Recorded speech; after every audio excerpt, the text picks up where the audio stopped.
மாலை நேரம். சூரியன் மெல்ல மெல்ல மரங்களுக்கு பின்னே மறையத் தொடங்கியது. காட்டுக்குள்ளே குட்டி சிங்கம் ஒன்று தன் அம்மா சிங்கத்தையும் அண்ணன் தங்கைகளையும் தேடி அங்குமிங்கும் ஓடிக்கொண்டிருந்தது. அதன் குட்டி கால்கள் வேகமாக ஓடினாலும் வழியை கண்டுபிடிக்க முடியவில்லை. அது கொஞ்சம் கொஞ்சமாக இருட்டத் தொடங்கியதால் குட்டி சிங்கத்திற்கு பயம் வர ஆரம்பித்தது. மியா மியா என்று மெதுவாக சத்தமிட்டது. அது பயத்தில் நடுங்கிக் கொண்டிருந்தது. அதன் அம்மா எங்கே, அப்பா எங்கே என்று தெரியாமல் தவித்தது. மெல்ல மெல்ல குட்டி சிங்கம் ஒரு பெரிய கல்லின் அடியில் படுத்து கொண்டது. அதன் கண்களில் கண்ணீர் குளிர்த்தது. அது அம்மா மடியில் படுத்து தூங்கிய இரவுகளை நினைத்து பார்த்தது. அப்போது அங்கே ஒரு மெல்லிய வெளிச்சம் தோன்றியது.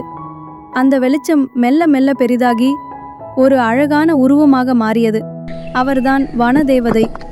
காட்டுக்குள்ளே இருக்கும் எல்லா செடிகளையும் மரங்களையும் விலங்குகளையும் பாதுகாக்கும் தேவதை அவர். வனதேவதை மிக அமைதியாகவும் கருணையுடனும் காட்சியளித்தாள். அவள் முகத்தில் ஒரு புன்னகை இருந்தது. வனதேவதை மெதுவாக குட்டி சிங்கத்தின் அருகில் வந்தாள். குட்டி சிங்கத்தின் பயத்தை புரிந்து கொண்டாள். அவள் தன் கையில் இருந்த ஒளிமயமான பூவை மெதுவாக குட்டி சிங்கத்தின் மேல் வைத்தாள். குட்டி சிங்கத்தின் பயம் மெல்ல மெல்ல குறைந்தது. வனதேவதை தன் மென்மையான கரங்களால் குட்டி சிங்கத்தின் தலையை வருடினாள்.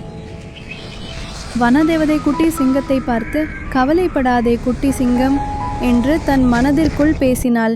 அவளது சக்தி குட்டி சிங்கத்திற்கு வழியை காட்டியது. வனதேவதை மெல்ல மெல்ல முன்னால் நடந்து சென்றாள். குட்டி சிங்கம் தைரியமாக அவளை பின்தொடர்ந்தது. அவர்கள் இருவரும் நடந்து செல்ல செல்ல காடு இன்னும் அழகாக மாறியது. பூக்கள் பூத்து குலுங்கின. பறவைகள் இனிமையாக பாடின. கொஞ்ச தூரம் சென்றதும் வனதேவதை ஒரு இடத்தை சுட்டி காட்டினாள். அங்கே, அடேங்கப்பா, குட்டி சிங்கத்தின் அம்மாவும் அப்பாவும் அண்ணன் தங்கைகளும் இருந்தார்கள். குட்டி சிங்கம் குதூகலத்துடன் அவர்களை நோக்கி ஓடியது. அதன் அம்மா சிங்கம் அதை அன்புடன் வரவேற்றது. குடும்பம் மீண்டும் ஒன்று சேர்ந்தது. வனதேவதை இதை பார்த்து புன்னகைத்தாள். வனதேவதை மெதுவாக அங்கிருந்து மறைந்தாள். அவள் எப்போதும் நம்மை சுற்றியுள்ள இயற்கையை பாதுகாக்கச் சொல்கிறாள். மரங்களை வெட்டாமல், பூக்களை பறிக்காமல், விலங்குகளை துன்புறுத்தாமல் நாம் இயற்கையை பாதுகாத்தால் அதுவும் நம்மை பாதுகாக்கும்.